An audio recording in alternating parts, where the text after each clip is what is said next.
Hello and welcome to Logic ERP. Subscribe to our YouTube channel and press the bell icon to stay updated with the latest videos.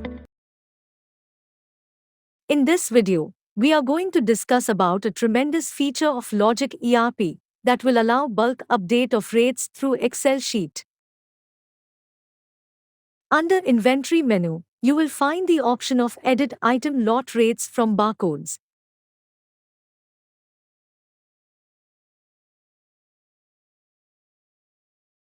Click on Imports from File.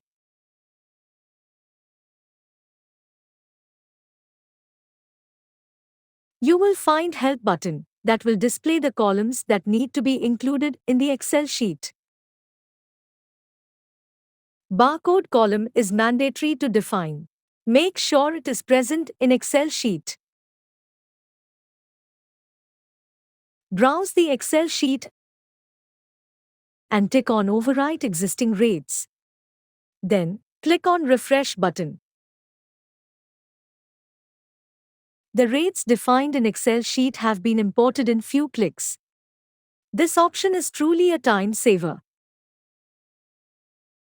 Do not forget to save.